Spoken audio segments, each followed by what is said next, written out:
बिस्मिल्लाहिर्रहमानिर्रहीम। अस्सलाम वालेकुम। मेरा नाम मिसबा कादरी है और आप देख रहे हैं वी प्ले प्राइम। प्रोग्राम का नाम है गेस्ट ऑफ ऑनर और इसमें हम जिन शख्सियात को मदऊ करते हैं वो मुख्तलिफ मकतब फ़िक्र ताल्लुक़ रखती हैं और मुख्तलिफ उनकी सलाहियतें होती हैं। आज हमने जिस शख्स को दावत दी है वो हमाजती शख्सियत के हामिल है। अब इससे पहले कि मैं मज़ीद मुश्किल अल्फाज इस्तेमाल करूँ, मैं बता दूँ हमारे मौजूद है दानिश अनवर साहब। दानिश साहब बहुत शुक्रिया आप आए, टाइम निकाला आपने। दानिश साहब की वजह शोहरत बहुत सारी हैं। नंबर 1 तो ये मॉडुलर है, मतलब ये डिफरेंट चीज़ों के वुड के मॉडल बनाते हैं। इसके अलावा ये स्ट्रीट फोटोग्राफ़र हैं और स्केचिंग भी करते हैं। तो ये इतनी सारी चीज़ें आप कैसे कर लेते हैं एक साथ? एक चीज़ मैंने मिस कर दी इसमें, और वो ये है कि आप जो है वो कॉलमिस्ट भी हैं और आप आर्टिकल्स भी लिखते हैं जी। तो ये कैसे कर लेते हैं भाई सब कुछ? हमसे तो ना हो पाएगा। नहीं, बात सीधी सी है कि शौक़ है। एयरफोर्स से असल में मोहब्बत बहुत ज़बरदस्त है। तो एयरफोर्स की वजह से पैदा हुए थे? नहीं, मैं जहाज़ में नहीं पैदा हुआ था, मैं यकीन करें मैंने वही सारे पैमाने पूरे किए थे जो एक नॉर्मल इंसान के होते हैं। अच्छा, ठीक है।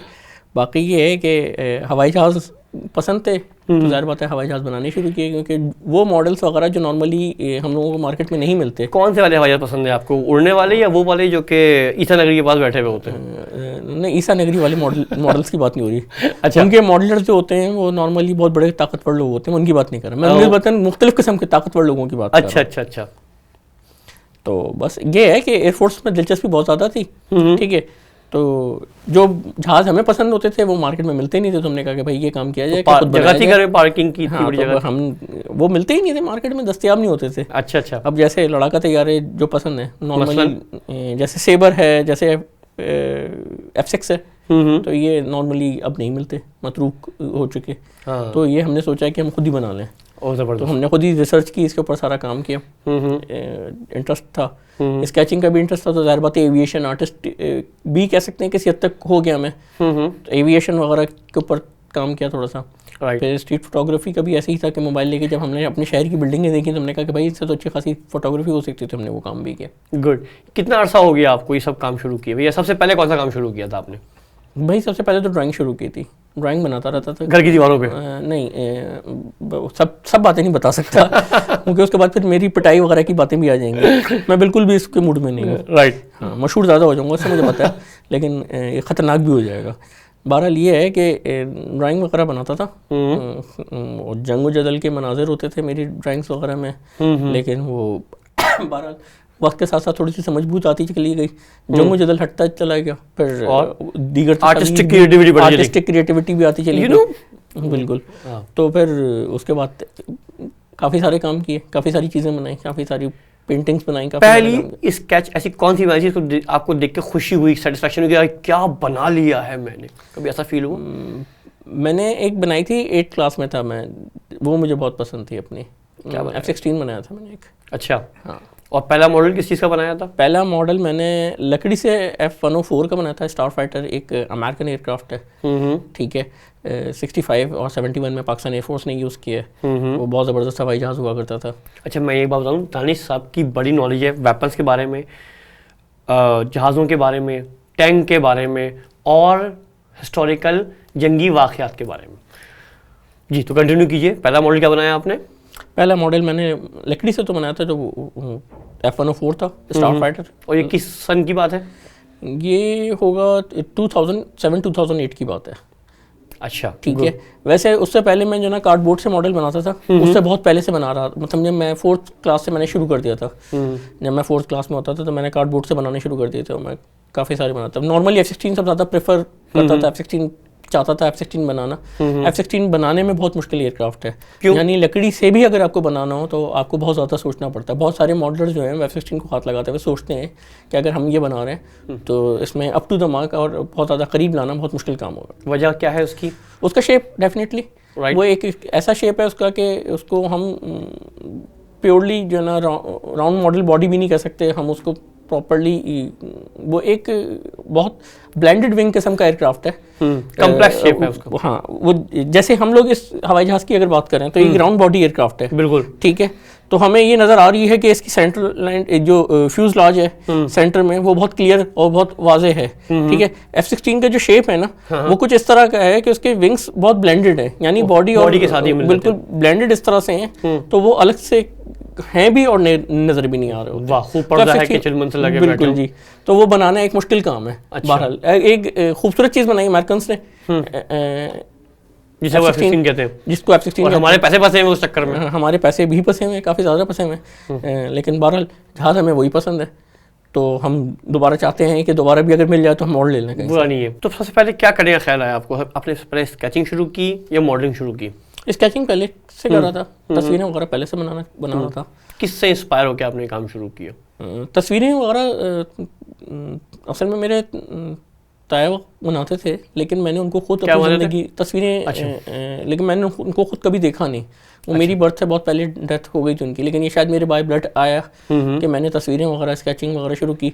लेकिन मेरी जो लाइन थी बिल्कुल तस्वीरें बनाने की बहुत मुख्तलिफ थी उनकी। राइट। वो चेहरों वगैरह पे ज़्यादा काम करते थे, फोकस करते थे। मैं जंगो जदल वगैरह, मतलब वो और सेट पे थे, मैं और सेट पे चला गया था। लेकिन स्केचिंग बहरहाल वो करते थे। स्केचिंग वगैरह वो करते थे, ठीक है। तो मैं भी एक स्केच बनाने में आपको ऑन एवरेज कितना टाइम लगता है? नहीं, अब तो स्पीड बहुत ज़्यादा स्लो हो गई है, क्योंकि बहुत दिन से स्केचेस नहीं बनाए मैंने। अच्छा। ठीक है, लेकिन साइज़ के ऊपर डिपेंड करता है कि स्केच का पेपर या स्केच का जो कैनवस है वो कितना बड़ा है, उसी हिसाब से टाइम लगता है। अच्छा, कभी आपने सोचा कि जो इंटरनेशनल एग्जीबिशन वगैरह होती हैं उसमें अपना स्केच भेजा जाए? नहीं, सच्ची बात है, मुझे इसका ख्याल नहीं आया। क्यों नहीं आया? बस आपको ये है कि सलाहियतों पे शक है या आप जो है वो अभी तक इस बारे में सोच नहीं सके? नहीं, सोच भी नहीं सका, और सच्ची बात है कि बहुत ज़्यादा यकीन भी नहीं है अपने उस पर, क्योंकि मैं समझता हूँ कि मुझसे बहुत ज़्यादा बेहतर काम करने वाले लोग मौजूद हैं। हाँ, मुझे अपना काम बहुत बेहतर मारेंगे थोड़ी कोई आपको, यकीन क्यों भेजी वीडियो? यकीन करें, बिल्कुल नहीं मारेंगे, लेकिन सब देखेंगे तो पता चल जाएगा। बहरहाल ये ज़रूर है कि मैंने कोशिश कभी नहीं की, क्योंकि मसरूफियात वगैरह कुछ इस तरह की होती हैं। फिर जो है स्केचेस वगैरह के बाद, मॉडल वगैरह बनाने के बाद, फिर मेरा रुझान जो था वो ये ज़रूर हुआ कि जो चीज़ें मैं पढ़ता हूँ या लिखता हूँ मैं उसको लोगों तक पहुँचाऊँ। फिर मैं ब्लॉगिंग की तरफ चला गया था। ये ज़रूर हुआ। और कितना अर्सा हो गया आपको ब्लॉग लिखते हो? और आप यूजुअली ब्लॉग में टॉपिक क्या होते हैं आपके? यूजुअली मेरा जो टॉपिक होता है वो वैसे तो एयरफोर्स ही होता है, वही नुक्ता आगाज़ होता है बहुत सारी जगहों पर। लेकिन उससे ये हुआ कि मैं स्ट्रेटेजिक साइड जो है कंट्रीज़ की या स्ट्रेटेजिक स्टडीज़ वगैरह आप कह सकते हैं, उसके ऊपर सोचना शुरू किया कि कौमें जो हैं वो उनके मज़ाहमत करने की या उनके लड़ने की वजूहात क्या होती हैं, ये सोचना शुरू किया। हाँ। सही है। फिर उसके ऊपर ये हुआ कि ज़ाहिर बात है तारीख़ी वाक़यात हैं कि उनके पीछे हुआ क्या, वो कौन सी चीज़ें थी जिसने किसी कौम को कोई मखसूस एक्ट करने पे मजबूर किया, जैसे जंग हो गई या कोई मुदाखलत की गई किसी मुल्क की किसी और मुल्क के अंदर,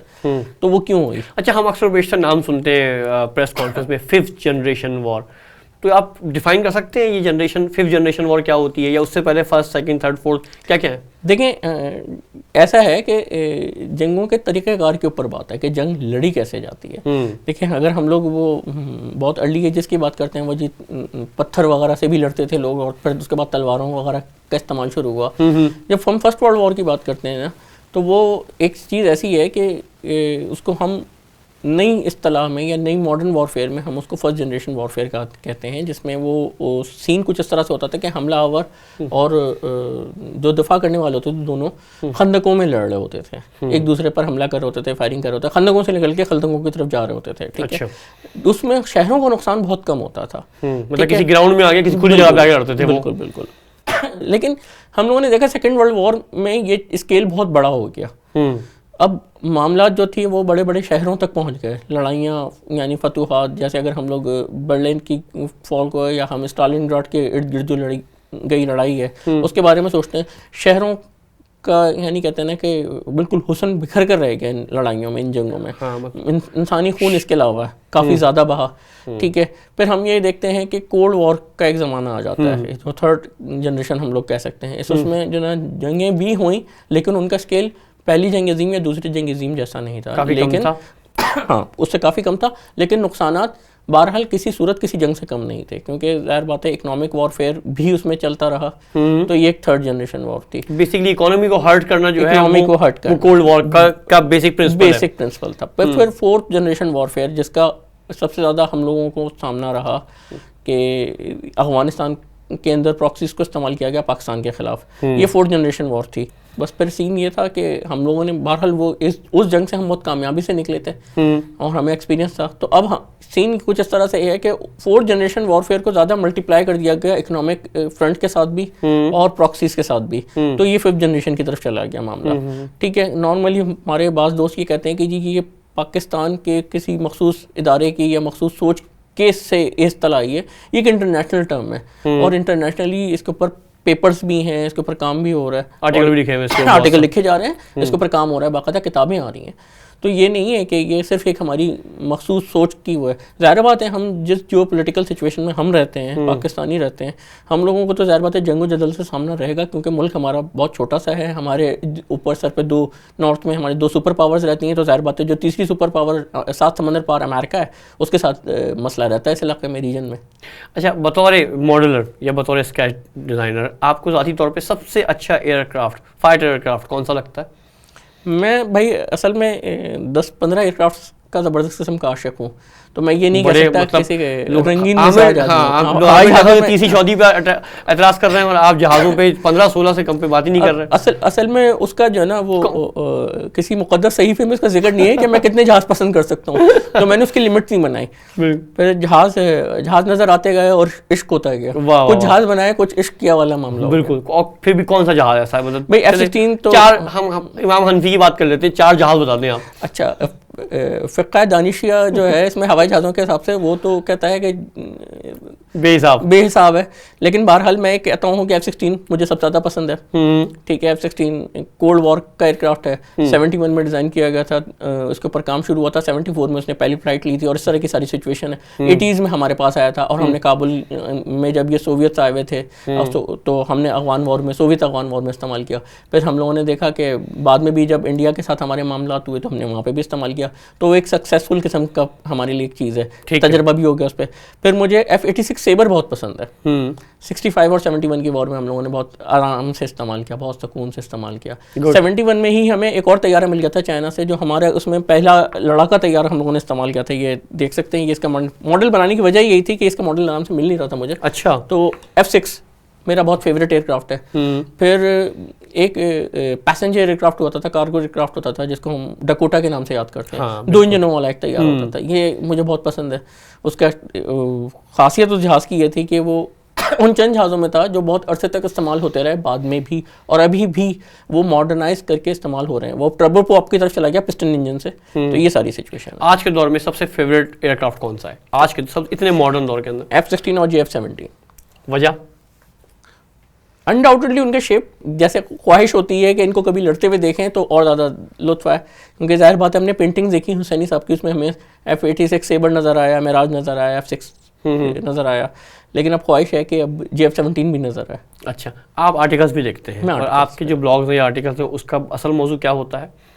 आलमी सियासत और दफाई खरीदारियाँ, हथियार वगैरह की जो खरीदारियाँ हो रही हैं, क्या चीज़ क्यों, कमीशन वगैरह भी है आपका जो आप इनमें इंटरेस्ट का इजहार करते हैं? जी, जो आप दिफाई खरीदारी हैं उसमें आपका कोई कमीशन होता है जो आप इंटरेस्ट का इजहार करते हैं? काश होता मेरा, तो फिर आप यहाँ नहीं होते। नहीं, मैं फिर भी यहाँ पे होता, क्योंकि बात ये है कि फिर शायद ज़्यादा ज़रूरत पड़ती। बिल्कुल। तो ऐसा क्या है आपने अभी जो स्टडी की है उसके अंदर वेपन्स की जो सेलिंग परचेजिंग होती है, दुनिया का सबसे बड़ा परचेजर कौन है?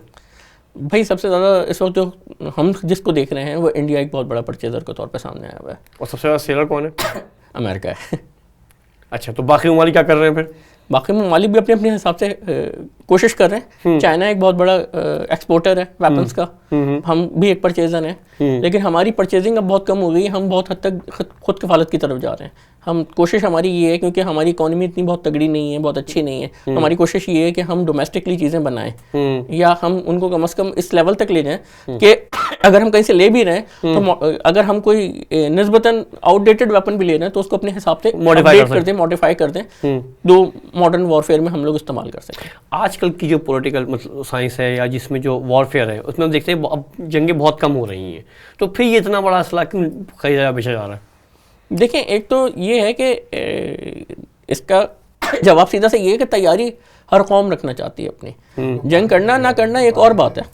अच्छा, मैं सच्ची तो समझता हूँ कि जो असल जंग है वो है इकोनॉमी की, तो इस इकोनॉमी की जंग के साथ वॉरफेयर इक्विपमेंट या जो है गैजेट्स का कितना लेना देना है? बहुत बड़ा है, बहुत बड़ी इकोनॉमी है, इकोनॉमी का बहुत बड़ा हिस्सा है। दुनिया की जो मईशत है उसमें जो वेपन्स की इंडस्ट्री है वो बहुत बड़ी इंडस्ट्री है। अब क्योंकि हमारे यहाँ प्रोडक्शन वगैरह बहुत कम होती है या निजी इदारे बहुत कम चीज़ें बनाते हैं, इसकी वजह से ये मामला ज़रा मुख्तलिफ लगता है हम लोगों को एक आम शहरी के तौर पे कि भाई हथियार वगैरह नहीं बनाने चाहिए, हम एक पूरा मेंटालिटी रखने वाले बज़ाहिर। तो सीधी सी बात है कि लेकिन आलमी सतह पर इसका बहुत बड़ा हिस्सा है। न्यूज़ तो पढ़ते हैं कि जी फला मुल्क के इतने $1 मिलियन की जो है वो बिल्कुल इकोनॉमी में एक बहुत बड़ा रोल है। अमेरिकन इंडस्ट्री को या पे अगर हम गौर करें तो उसकी इकोनॉमी में बहुत बड़ा हिस्सा है उस एक्सपोर्ट का, जो वो दूसरे मुल्कों को बेचते हैं या ज़बरदस्ती बिकवाते हैं। एग्जैक्टली मैं यही पूछने वाला था कि क्या जो ममालिक असला बनाते हैं उनका इंटरेस्ट होता है कि दुनिया के दीगर मुल्कों में जंग चलती रहे? बिल्कुल ऐसा है, बल्कि वो बाज़ दफ़ा प्रॉक्सीज़ भी एक्सपोर्ट करते हैं उसमें। हमारे पास बहुत ज़्यादा तफसीलात जो इसमें हवाले से प्रॉक्सीज़ की हैं वो नहीं आती। वजह उसकी ये होती है कि प्रॉक्सीज़ ऑन नहीं करती कि जिस मुल्क से आ रही होती हैं। प्रॉक्सीज कभी क्लेम नहीं करती हैं कि हमें फलां मुल्क की सपोर्ट हासिल है, डाइवर्ट किया है या मतलब फंडिंग किसने की है। बिल्कुल, और ऐसे ही जो मुल्क उनको सपोर्ट कर रहा होता है, जो नज़र आ रहा होता है, वो कभी यही तस्लीम करता है कि ये हमने भेजी है। लेकिन हम लोगों ने 71 के केस में ये देखा था कि 71 में जब एक प्रॉक्सी डेवलप की गई थी, जाहिर है कि वहाँ पे अलग हालात थे ईस्ट पाकिस्तान में, वहाँ पे आम आदमी परेशान था, उसको हकूक़ के मसाइल थे यकीनी तौर पर। लेकिन अगर कैंप्स के अंदर जो कैंप्स वो जो मगरबी बंगाल मशरक़ी बंगाल में मगरबी बंगाल में जो मतलब वेस्ट बंगाल है जो इंडिया का इस वक्त एक स्टेट है, वहाँ पे अगर कैंप्स डेवलप नहीं किए जाते और वहाँ पे लोगों को वहाँ पे ट्रेन करके ना भेजा जाता तो मैं नहीं समझता कि मुक्ति बहानी को एक कामयाब फिनोमेना हो सकती थी। इंडियन इन्वॉल्वमेंट के बगैर मुक्ति बहानी ज़्यादा अरसे नहीं लड़ सकती थी। अगर जितनी हिस्ट्री मैंने पढ़ी है या समझी है, उनके वो मुतालबात उनके जायज़ थे बंगालीज़ के, इसमें मुझे कोई शक नहीं है। अच्छा ये बताइए कि अभी जो इस वक्त दुनिया के इतने सारे ममालिक हैं उनमें टेक्नोलॉजी वाइज सबसे अच्छा वेपन्स किसके पास है?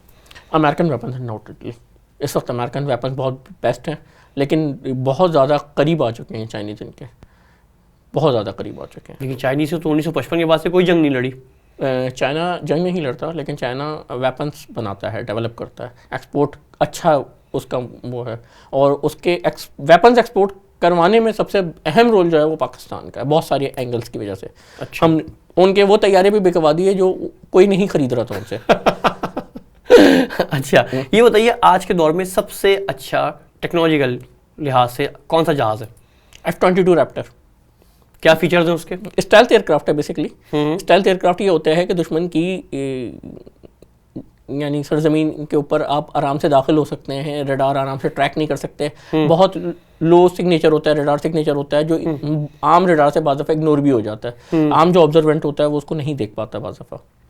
बेसिकली उसका तेज़ी और फुर्तीला होना उसकी प्रॉपर्टी है। उसकी बहुत ज़्यादा स्पीड नहीं है, जहाज़ की बहुत अच्छी स्पीड नहीं है।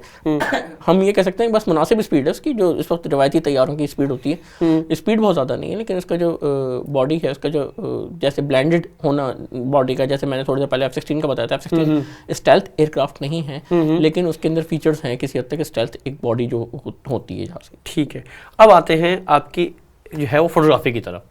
तो ये फोटोग्राफी वाला जो वायरस, इस उर्दू में कीड़ा कह सकते हो, ये कब जागा आपके अंदर और क्यों जागा? भाई सीन ये कुछ ऐसा था कि कराची से तो मोहब्बत बहुत शदीद है, तो वो जो कराची से मोहब्बत करते हैं, ज़ाहिर बात है कराची के हेरिटेज और कराची की बिल्डिंग्स जो पुरानी बिल्डिंग है, खुसूसन डाउन टाउन यानी ओल्ड सिटी में जो बिल्डिंग्स हैं, उनसे एक ख़ास किस्म का लगाव होता है। तो मुझे वो लगाव मैंने अपने स्कूल लाइफ से महसूस किया कि वो मेरे अंदर है कि मुझे KMC की बिल्डिंग बहुत खूबसूरत लगती थी। वहाँ पे काम किस लेवल का हो रहा है ये मुझे नहीं पता यकीनी तौर पर, लेकिन उसका मुझे स्ट्रक्चर आपको जो स्ट्रक्चर मुझे उसका जो आउटलुक था बहुत आर्किटेक्चर बहुत खूबसूरत लगता था। फिर ऐसे ही उसी के पास एक और बिल्डिंग है जिसको खालिद दिना हॉल कहते हैं, जहाँ पे उसकी हिस्टोरिकल सिग्निफिकेंस भी है, ठीक है। वहाँ पे जो ना मौलाना मोहम्मद अली जौहर पे केस चला था, उनको बेचारों को सजा हो गई थी जो नहीं होनी चाहिए थी, लेकिन उन्होंने, वो भी मर्द बहरान किस्म के आदमी थे और उन्होंने उसकी परवाह नहीं की। बहरहाल ये एक उसका एक हिस्टोरिक एस्पेक्ट है। असल में कराची की इब्तदाई लाइब्रेरीज में से एक लाइब्रेरी थी बेसिकली वो जो बिल्डिंग थी। और जाहिर बात है कि जब इस तरह की बिल्डिंग आपको नजर आ रही हो, सुबह शाम नजर आ रही हो, आते जाते नजर आ रही हो, तो आप वैसे ही देखते हैं उनको जैसे आप किसी खूबसूरत चेहरे की तरफ देखते हैं, जैसे हसीना को देखते हैं वैसे जो है वो आपके लिए। तो फिर आप फोटोग्राफी की तरफ मैं फिर फोटोग्राफी, कितना अरसा हो गया फोटोग्राफी करते हुए? फोटोग्राफी तकरीबन मुझे 4-5 साल हो गए कि मैं स्ट्रीट फोटोग्राफी कर रहा हूँ, कराची की बिल्डिंग्स और यहाँ का मौसम और ये चीज़ें देखता रहा। अच्छा, स्ट्रीट फोटोग्राफी के लिए गैजेट का अच्छा होना ज़रूरी है, एंगल का अच्छा होना ज़रूरी है, लाइट का अच्छा होना ज़रूरी है, या कंपोजिशन का अच्छा होना ज़रूरी है? मेरे ख्याल से अच्छे वक्त का होना ज़रूरी है क्योंकि आप कहाँ पे एक तस्वीर खींच रहे हैं, आपको आसपास भी देखना पड़ता है। बाद दफ़ा के कोई अल्लाह खैर करे कोई छापा मारने के लिए तो नहीं आ जाएगा आप पे, कोई ऐसी चीज़ दिखाए आपसे और आप अपने कीमती मोबाइल से हाथ धो बैठे, तो आपको ये भी देखना पड़ता है कभी, क्योंकि जान है तो जान है। बिल्कुल, तस्वीरें तो खींचती रहेंगी, तो तस्वीर खींच के आपको फिर कोशिश करनी होती है कि इधर उधर हो जाए जल्दी। तो ये जो आप तस्वीरें खींची हैं, आपने कहीं पब्लिश करवाया इनको? नहीं, इनको पब्लिश नहीं करवाया, लेकिन ये ज़रूर है कि इस वक्त इस प्रोग्राम में है ज़रूर मेरे कि आप जॉनरली जानशीन क्यों है कि आप जो काम कर रहे हैं वो छुपा के रखते हैं, पब्लिश क्यों नहीं करवाना चाहते? नहीं, मैं पब्लिश करवाना चाह रहा हूँ बिल्कुल, सच्ची बात है। मैं एक पब्लिशर भी देख रहा हूँ इस काम के लिए, तो मैं कॉफ़ी टेबल बुक डिज़ाइन करवाना चाह रहा हूँ असल में। अच्छा। अपनी तस्वीर जो कराची के ऊपर मैंने तस्वीर खींची हैं सुबह शाम यहाँ के जो कराची के, मैं चाहता हूँ कि उसका हिस्सा बन जाए। अंदाज़न कितनी पिक्चर आपके पास होंगी इस वक्त जो आपने तस्वीरें खींची हैं? मेरे पास कुछ नहीं 4-5 हज़ार तस्वीरें होंगी कराची की। अच्छा, मुख्तलिफ इमारत की जगहों, मुख्तलिफ इमारतों की मुख्तलिफ औकात में, जैसे डीजे कॉलेज एक बिल्डिंग है, सैकड़ों तस्वीरें तो सिर्फ उसी की होंगी। अच्छा, बिल्कुल, ओके। और ये जो स्केचेस बनाए हुए हैं आपने, इनका मजमूआ कितना बड़ा होगा? ये क्योंकि काफ़ी अर्से से इस पे काम नहीं हो रहा है, ये कम से कम इस वक्त 70-80 स्केचेस और वो चीज़ें मेरे पास पड़ी हुई हैं, लेकिन वो ज़ाहिर बात है बहुत सारी चीज़ें पाइपलाइन में हैं जो बनी नहीं हैं, अधूरे स्केचेस बहुत सारे हैं जिनके ऊपर काम हो सकता है। तखय्युल में है वाली तखय्युल वाली बातें भी हैं कुछ क्या समझिए, हम देख रहे हैं कि 2022 में या 23 में कहीं एग्जीबिशन होगी दानिश अनवर साहब की।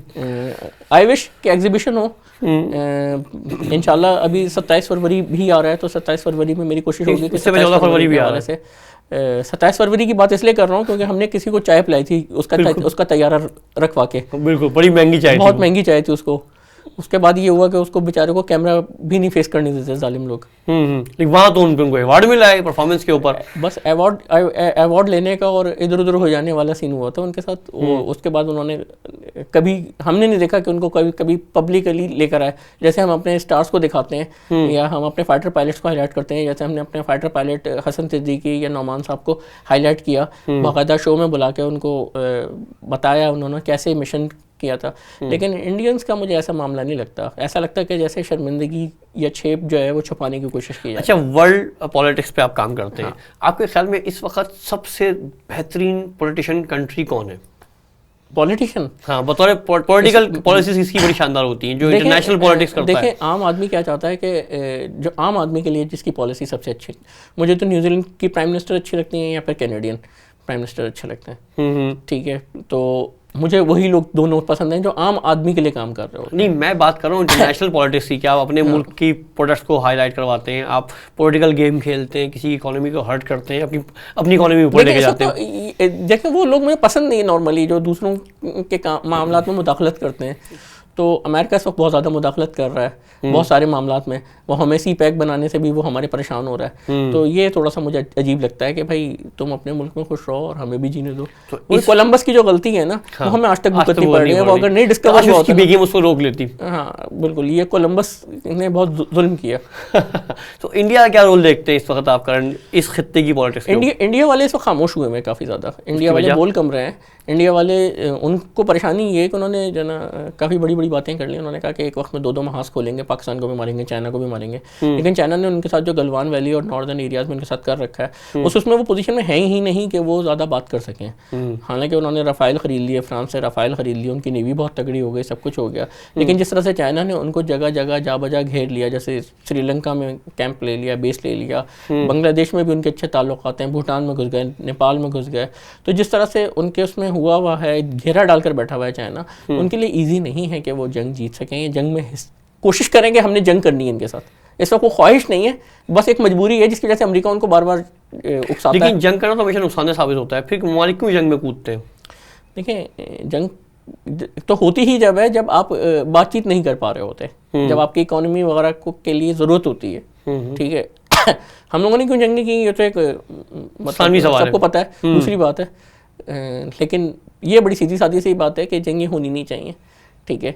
हथियारों के बजाय दूसरी चीज़ें जैसे मुंह के फायर कर ले, वो जो है ना, कोल्ड वॉर में काफ़ी ज़्यादा हो गया, उसका नुकसान भी ज़्यादा हो गया था। हमें एक जंग के बराबर, एक आलमी जंग के बराबर नुकसान हो गया था मुंह के फायरिंग करने की फायरिंग की वजह से। तो कम बोलना चाहिए, काम ज़्यादा करने चाहिए, जिससे आम आदमी को फ़ायदा हो। अच्छा, आपकी जो चारों फील्ड्स हैं, अगर आपसे कहा जाए कि इन चारों में से आपको सबसे ज़्यादा पसंद कौन सी फील्ड है? इस वक्त तो मैं जो है ना, सच्ची बात है, मैं ब्लॉगिंग की तरफ मेरा ज़्यादा रुझान है। मैं लिखना चाहता हूँ ज़्यादा। दीवारों पे नहीं वो यहाँ लिखा हुआ होता है, यहाँ पेशाब करना मना है, वो भी लिखना चाहिए, वो भी लिखना चाहिए। लेकिन ये है कि उस पर अमल क्योंकि नहीं होता, तो वैसे अमल तो खैर बहुत सारी बातों पे नहीं होता, बहुत सारी बातों पे नहीं होता, तो आइन पे भी नहीं होता, जो आइन पर भी नहीं होता, ठीक है। क्योंकि आइन से मावरा भी कुछ गैर आइनी मौजूद, दीवारों के भी कानून, हाँ, इंसानों के भी कानून होते हैं, मेरे भी हैं और आपके भी हैं। तो फिर क्या आपके ख्याल में आपको ब्लॉग पसंद है आपको, और ब्लॉग क्यों पसंद है आपको? क्योंकि उसकी रीच ज़्यादा है। उसकी रीच ज़्यादा है, अपना पैगाम जो लोगों को पहुंचाना चाहता हूँ वो मैं देख सकता हूँ। मेरा पैगाम मोहब्बत है, मेरा पैगाम है मोहब्बत। लेकिन जिस पैगाम को मैंने पहुंचाया था वो पैगाम में मोहब्बत नहीं था, वो जंग जदल का था। मेरे आर्टिकल मैंने देखे, मतलब उनकी व्यूअरशिप अच्छी हुई। हिटलर और सेकंड वर्ल्ड वॉर पे कुछ दिन पहले एक आर्टिकल लिखा था, उसकी अच्छी माशाल्लाह से रीच बनी थी, 5000 समथिंग उसकी माशाल्लाह व्यूअरशिप आई थी, गुड, और एक महीने के अंदर। हाँ। तो वो मुझे एक अच्छी चीज़ लगी थी। अच्छा, ये हिस्टोरिकल मूवीज़ भी देखते हैं, ये हिस्टोरिकल बुक्स भी पढ़ते हैं, तो कौन सी बुक है हिस्टोरिकल बुक जिसको आपको इश्क है उस किताब से? मुझे जसवंत सिंह साहब की जो उन्होंने किताब लिखी थी जिन्ना साहब के ऊपर, मुझे ज़ाती तौर पे बहुत पसंद है वो किताब, ठीक है। फिर लॉरेंस ज़ाइन की एक किताब है 21वीं सदी में पाकिस्तान एक सियासी जायज़ा, वो पाकिस्तान की हिस्ट्री और इंडिया की हिस्ट्री जो हम पार्टीशन वगैरह हो रहा था उसके हवाले से, और उसके बाद भी पाकिस्तान के जो हालात हुए उसके हवाले से बहुत शानदार किताब है, ज़रूर पढ़नी चाहिए। ये ज़रूर होता है कि उसके बाद आपको पाकिस्तानी सियासत से नफरत हो जाती है, आप कहते हैं कि यार बहुत वेले लोग हैं, उन्होंने हमारे साथ बड़ा जुल्म किया, हमारे साथ माशाल्लाह से सभी ने काम दिखाया। तो फिर आप क्या समझते हैं, आप तो क्यों नहीं पढ़ना चाहिए? आप पढ़ना चाहिए जब आपको अवेयरनेस मिलेगी, नॉलेज मिलेगी। लोगों का इंटरेस्ट खत्म हो जाता है किताब पढ़ने के बाद, बाज़ दफ़ा चीज़ें इतने कड़वे सच होते हैं, असल में आपको अपने आप को मेंटेन रखना पड़ता है। तो हम क्यों जो है वो आप खलाओं में रहें, या हम क्यों जो है वो एमहो की जन्नत में रहें? हमें क्यों नहीं जानना चाहिए कि हमारे साथ हमारे अपने लोग क्या कर रहे हैं? बिल्कुल हमें जानना चाहिए, इसमें कोई शक नहीं मुझे। तो जानने के बाद क्या होगा? जानने के बाद ये होगा कि आप की उकताहट जो अभी थोड़ी सी कम है उसके बाद और ज़्यादा बढ़ जाएगी, क्योंकि आप कर कुछ नहीं सकेंगे, आप सिर्फ देख रहे होंगे और जल रहे होंगे, दिल जला रहे होंगे आपका। राइट, कोई पैगाम देंगे आप यूथ को कि क्या करना चाहिए? पढ़ना चाहिए। सबसे अहम चीज़ ये है कि तारीख़ पढ़नी बहुत ज़रूरी है, तारीख़ समझना इसलिए ज़रूरी है, आर्ट्स का समझना बहुत ज़रूरी है।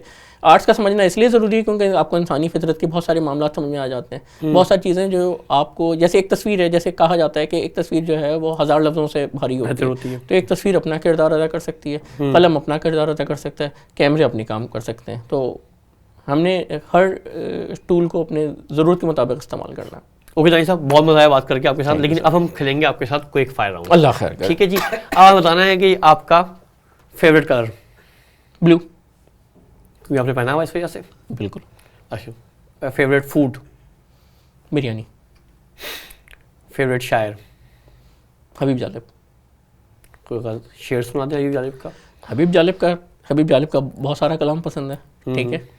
मैंने उससे ये कहा, मैंने उससे ये कहा, ये जो 10 करोड़ हैं जहल का निचोड़ हैं, इनकी फ़िक्र सो गई, हर उम्मीद की किरण जुल्मतों में खो गई, ये खबर दुरुस्त है, ये खबर दुरुस्त है, इनकी मौत हो गई, बेशऊर लोग हैं, जिंदगी का रोग है, और तेरे पास है इनके दर्द की दवा। मैंने उससे ये कहा, मैंने उससे ये कहा, जिनको था ज़बां पे नाज चुप है वो ज़बां दराज। चैन है समाज में बेमिसाल फ़र्क है कल में और आज में, अपने खर्चे पर है कैद लोग तेरे राज में। तू है मेरी सुबह तेरे बाद रात है, बोलते जो चंद हैं सब ये शर पसंद हैं, इनकी खींच ले ज़बां इनका घोंट दे गला। मैंने उससे ये कहा, मैंने उससे ये कहा, मैंने उससे ये कहा। क्या कहने भाई, वाह वाह वाह, ज़बरदस्त, बेहतरीन, माशाल्लाह। अच्छा, और फेवरेट किताब?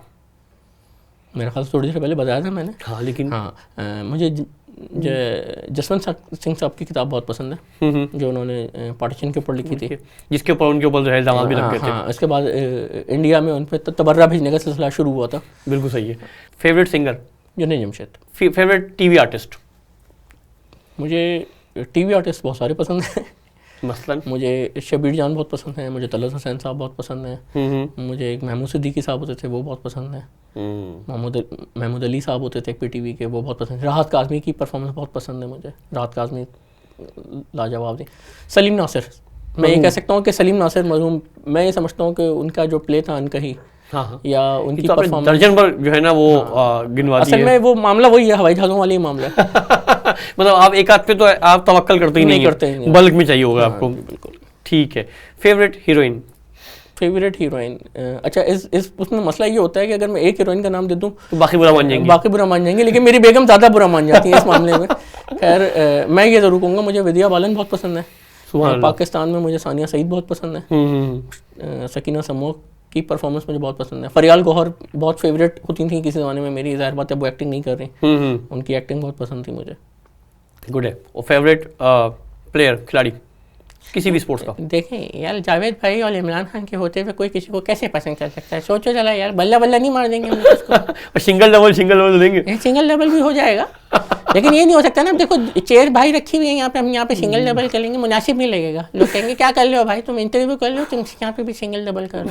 बिल्कुल सही है। लेकिन साहब बहुत मज़ा आया, बहुत अच्छा लगा, बहुत अच्छी गुफ्तगू रही। यकीन तौर पे ऑडियंस के लिए एक नई अवेयरनेस होगी कि एयरक्राफ्ट के बारे में एक आम आदमी जो कि वर्दी नहीं पहनता लेकिन वो भी इतनी नॉलेज रखता है।